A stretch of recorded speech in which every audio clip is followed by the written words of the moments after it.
Olá, meus amigos, Deus abençoe a todos vocês, abrindo o entendimento espiritual, abrindo os olhos espirituais, que o Espírito Santo venha fazer isso, desde o momento em que você participa desse live. Eu quero pedir que ele venha iluminar o seu entendimento para esclarecer aquilo que eu não tenho tido capacidade de fazê-lo. Que ele venha esclarecer, dirimir dúvidas, enfim, que ele venha convencê-los de acordo com a vontade dele.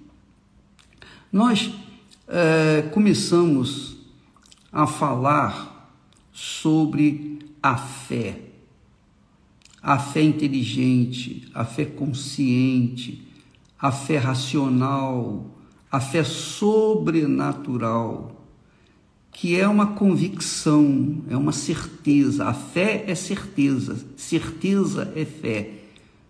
Uma convicção pessoal. Você tem certeza absoluta, isso é fé. E quando essa certeza está na palavra de Deus, quando a palavra de Deus, o espírito da palavra de Deus, transmite essa convicção para você, então isso se chama fé inteligente, sobrenatural, a fé que funciona, que nos conduz à salvação.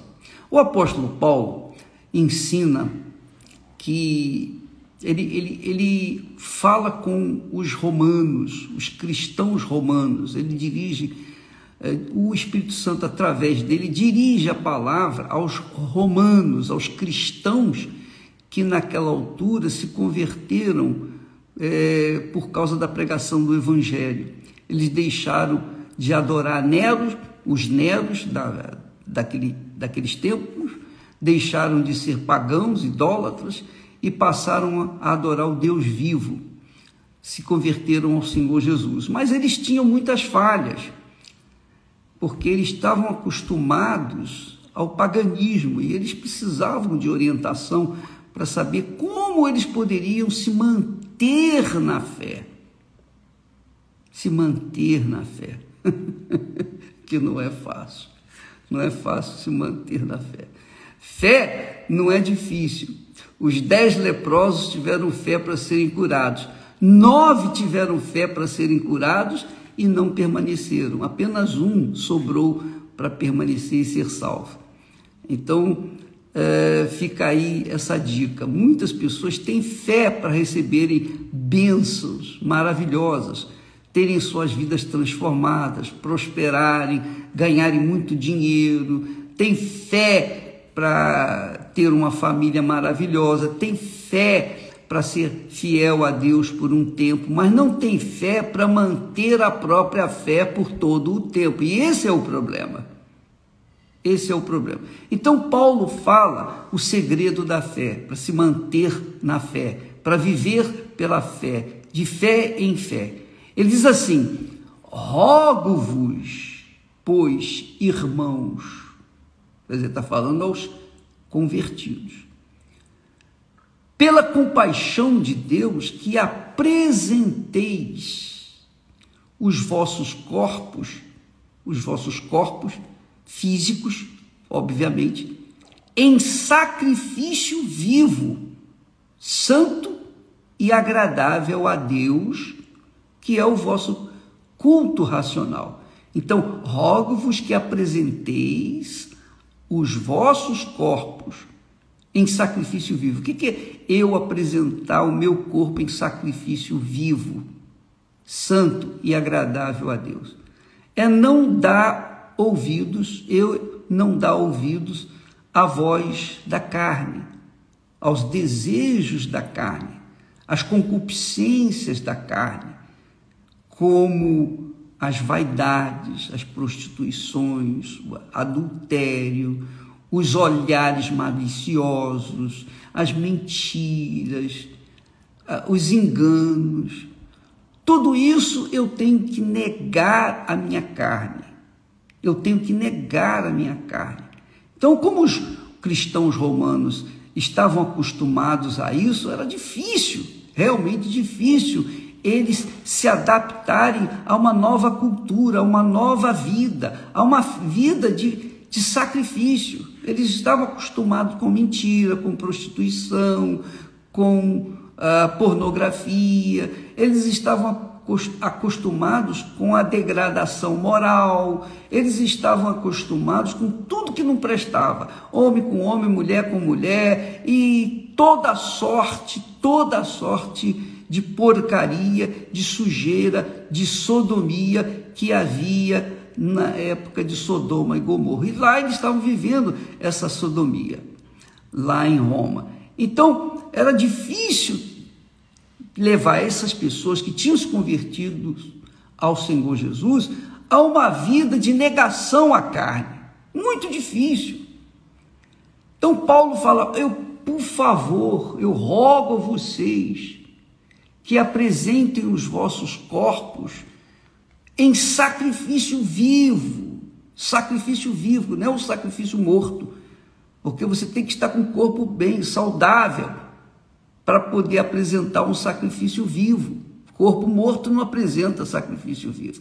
Então tem que apresentar um sacrifício vivo, apresentar o corpo em sacrifício vivo. Santo quer dizer separado.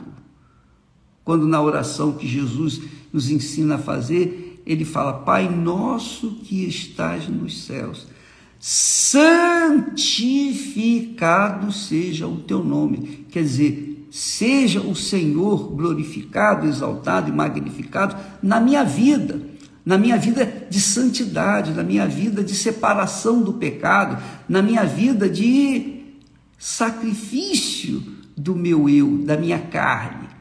Então, foi isso que o apóstolo Paulo estava ensinando para os cristãos romanos. Rogo-vos, pois, irmãos, pela misericórdia ou pela compaixão de Deus, que apresenteis os vossos corpos em sacrifício vivo, santo e agradável a Deus, que é o vosso culto racional, quer dizer, inteligente. Não é um culto emocional, não é um culto de blá, blá, blá, de oba, oba, de canções, de lero, lero, de blá, blá, blá, de mimimi, não. É um culto racional, inteligente. Então, Deus vê a cada um de nós pelo que nós apresentamos para Ele. Ele vê o nosso interior, Ele vê o nosso coração, Ele vê a intenção dos nossos pensamentos, dos nossos corações.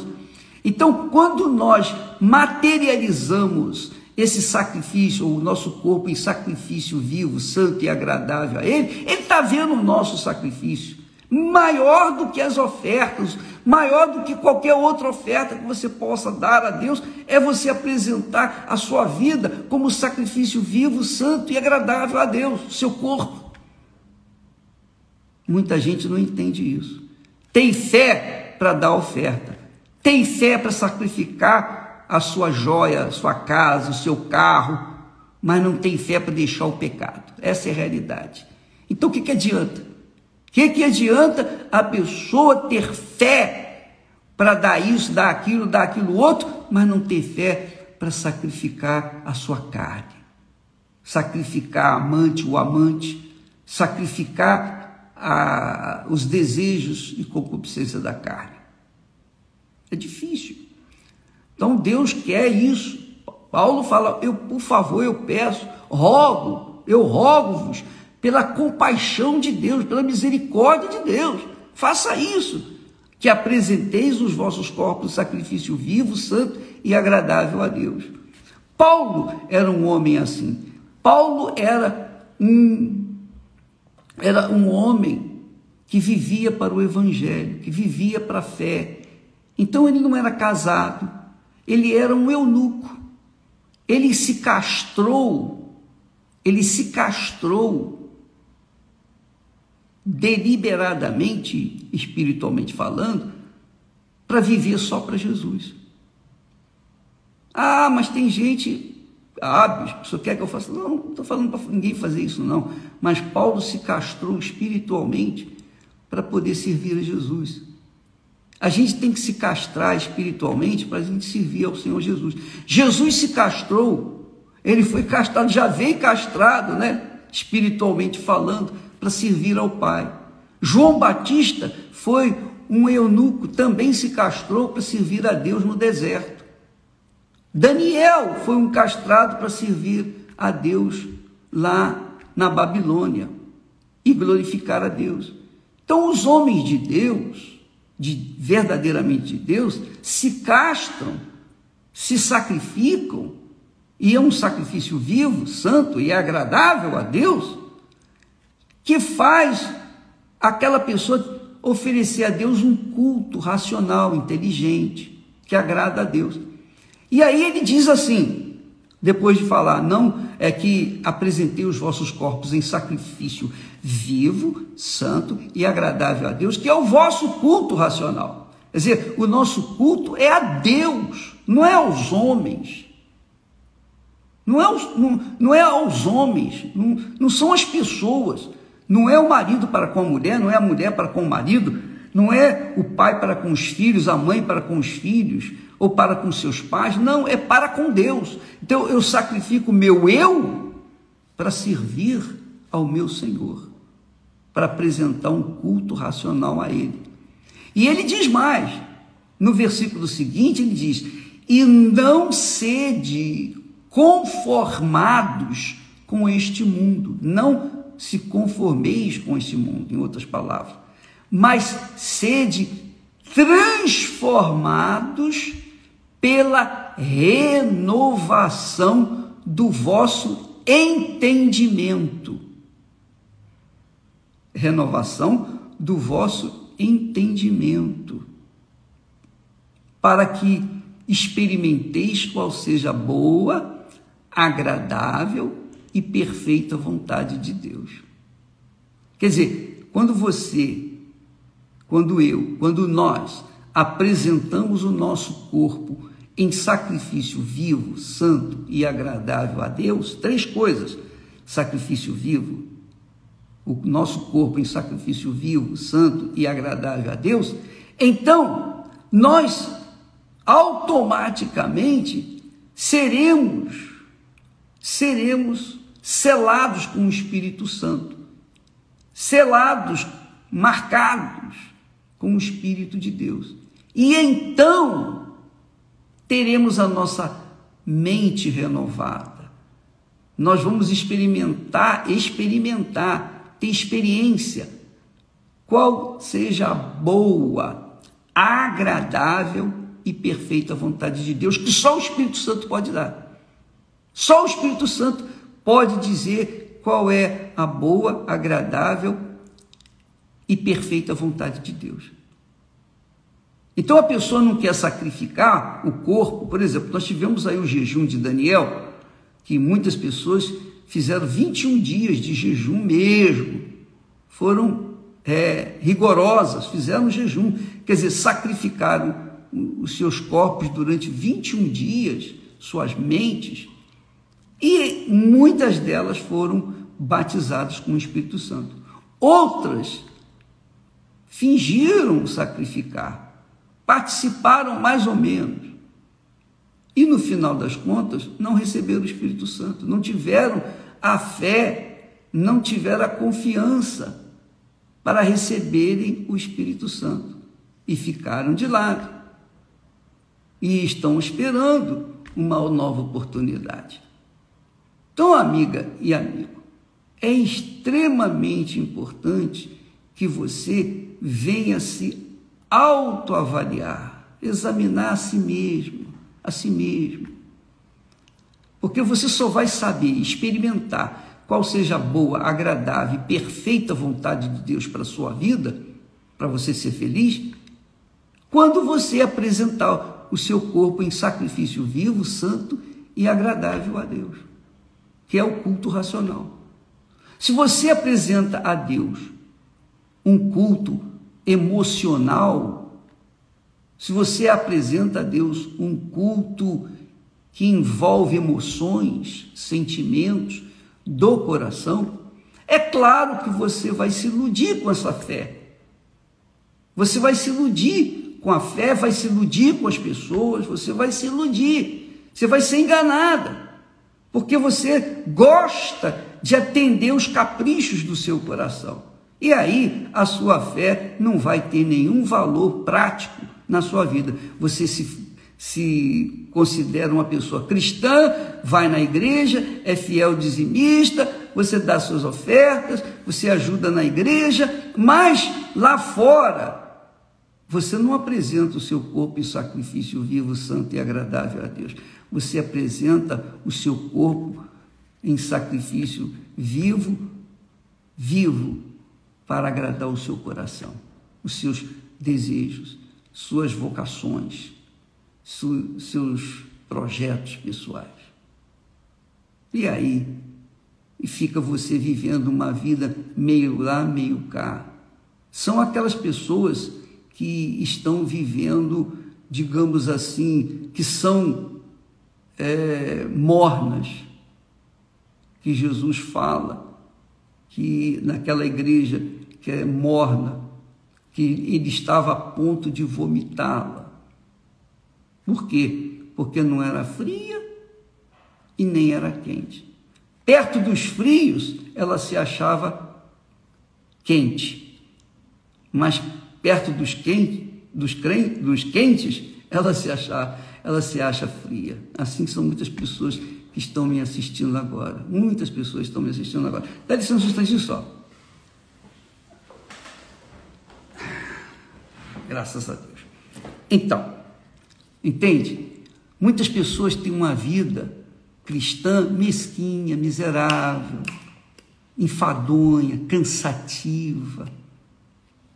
Iguaizinhos os sacerdotes lá, que Deus faz menção, lá no livro de Malaquias, que apresentavam um sacrifício imundo para Deus.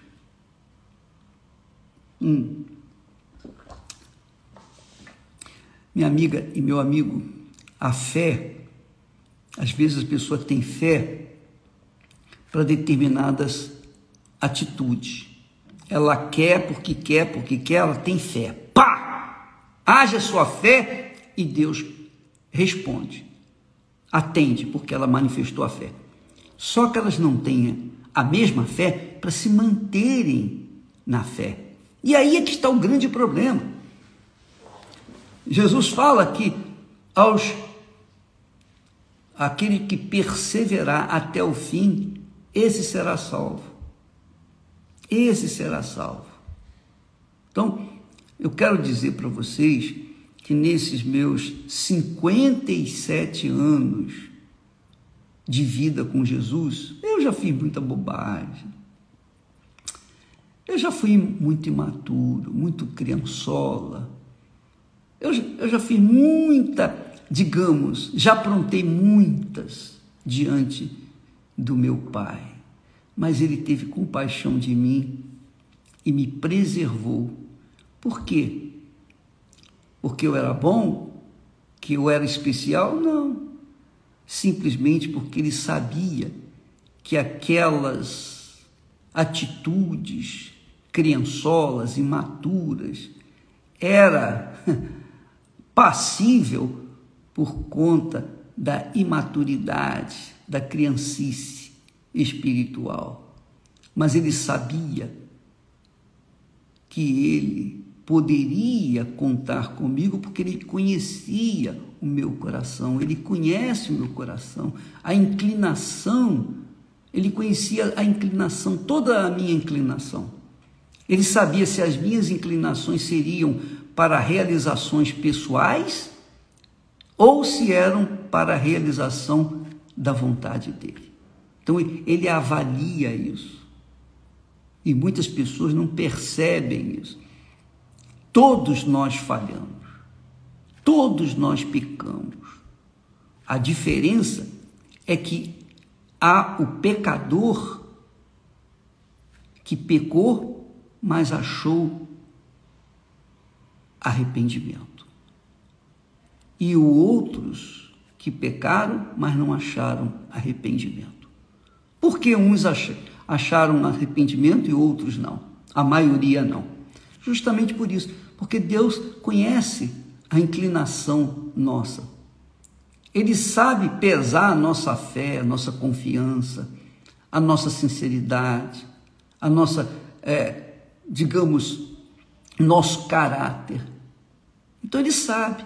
Então ele não é porque tropeçou, não é porque cometeu uma falha, uma falta, e que vai tirar, vai matar, vai mandar para o inferno, não. Mas ele vê a inclinação daquele coração.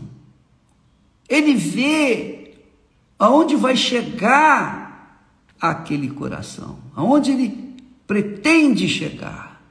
Deus vê você, minha amiga, por dentro. Ele conhece o que você não conhece de você, que é o seu coração. Nós não conhecemos, nem nós conhecemos o nosso coração, mas Deus conhece o nosso coração. Ele sabe. Quem o conhecerá, diz o Senhor? Só eu. Só Deus conhece o coração. Nem os anjos conhecem o coração humano, creio eu. Só Deus.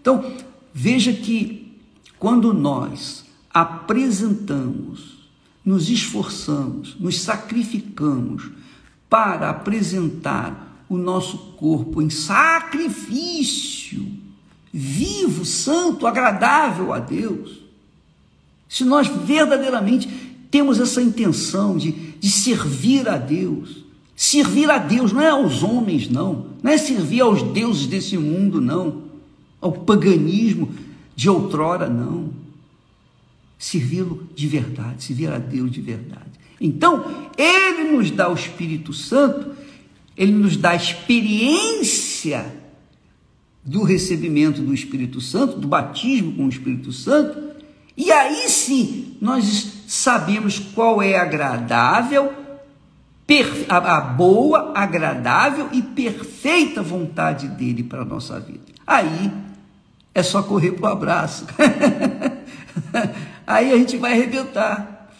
Mas, antes de receber, de ter essa experiência da boa, agradável e perfeita vontade de Deus, ele vê se nós apresentamos de fato o nosso ser, o nosso corpo em sacrifício vivo, santo e agradável a Deus. Eu já falei muitas vezes isso, mas tem muitas pessoas que têm testemunhos desse tipo, testemunhos desse tipo. Uma vez o bispo estava atendendo, um bispo, colega nosso, amigo nosso, estava atendendo uma senhora e ela disse: bispo, eu já participei de 15 fogueiras santas e eu não recebi nada. Eu recebi algumas coisinhas, mas foram muito pequenas, mas a minha vida continua a mesma. Aí o bispo perguntou: mas senhora, como é possível isso? Por que não aconteceu? A senhora fez sacrifício? Fiz sacrifício. A senhora fez sacrifício mesmo? Fiz, bispo, eu fiz sacrifício. Puxa, então, onde é que está o erro? Será que o erro fomos nós? Será que o erro está em Deus? Ele foi injusto, não honrou a senhora? Onde está o erro? Aí, naquele momento, o Espírito Santo fê-la confessar. Ela disse: bispo, eu sei que eu tenho, eu sei que eu tenho um erro, uma falha. Eu sou amante de um homem. Mas senhora, peraí, a senhora é amante? A senhora sabe da verdade, a senhora sabe que isso é pecado, não sabe? Sei. E por que a senhora... bispo, é complicado. Aí começa a dar desculpas esfarrapadas. Então, o problema dela é que ela fazia sacrifícios, mas não do corpo. Ela sacrificava o dinheiro. O que adiantou? Não adianta nada. O que adianta você sacrificar o mundo que você tem, mas não sacrificar a sua carne, os seus pecados? Não adianta nada. Se você ler lá em Mateus, capítulo 5, versículos 23, Jesus diz assim: olha, quando trouxeres ao altar a tua oferta, e ali te lembrares de que teu irmão tem alguma coisa contra ti, deixa a tua oferta diante do altar. Diante do altar, não no altar, diante do altar. Vai lá e reconcilia-te com o teu irmão. E depois volta e faz a tua oferta no altar. Quer dizer, o altar não aceita oferta imunda. Mas aquela senhora queria justificar a sua participação e querer impor a sua vontade a Deus usando dinheiro. Não se compra a bênção de Deus. Você tem que apresentar o seu corpo como sacrifício vivo, santo e agradável a Deus. Esse é o maior sacrifício. É mais caro do que uma casa, uma fazenda, rios de dinheiro e etc, etc, etc. Então, muitas pessoas na igreja saem falando, reclamando, chutando o pau da barraca, digamos, soltando por aí afora, falando mal da igreja. Por quê? Porque elas fizeram sacrifícios, mas elas não fizeram o sacrifício do corpo. Elas se mantiveram na carne. Elas mantiveram satisfazendo a sua carne. Uma coisa, minha amiga e meu amigo, você ter fé para receber o perdão de pecados. Você confessa o seu pecado, você se arrepende do seu pecado, você deixa o seu pecado. Isso é fé. Mas não adianta você se arrepender do seu pecado hoje e amanhã voltar a cometê-lo, porque aí não tem valor nenhum.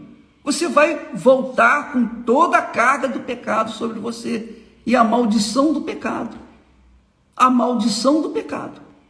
Então, a fé, Deus nos dá para tomar posse da terra prometida. Agora, quando você entra na terra prometida, você tem que arrancar os inimigos que estão ali vivendo.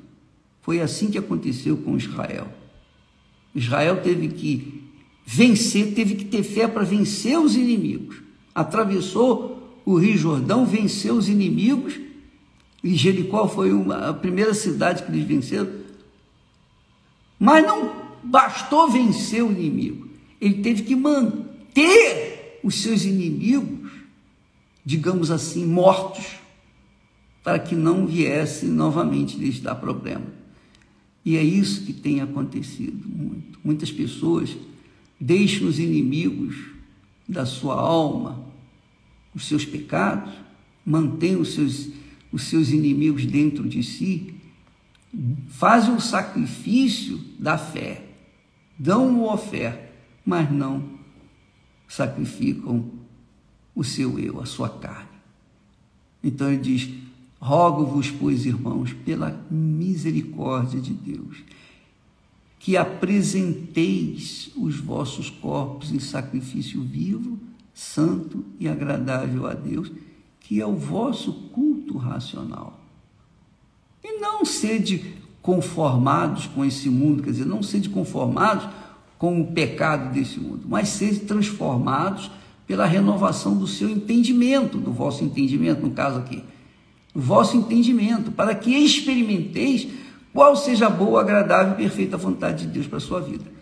Quando Deus revela a vontade dele, a boa, agradável, perfeita vontade dele para a nossa vida, eu duvido que a pessoa seja a mesma criatura. Duvido. Aliás, Deus não vai revelar a sua boa, agradável e perfeita vontade para alguém que ele sabe que não vai fazer, não vai proceder aquilo que ele quer que seja feito. Infelizmente, Deus não faz isso. Felizmente, Deus não faz isso. Ele só faz revelar para aqueles que realmente estão dispostos a abrir mão de toda a sua vida pelo reino dos céus. Amanhã estaremos falando mais a respeito disso, que é muito importante para você que tomou posse pela fé das bênçãos, mas você tem que manter essas bênçãos, e só pode ser feito isso através da confiança. A fé que se mantém permanentemente, que se chama confiança. Deus abençoe e até amanhã, em nome do Senhor Jesus. Amém.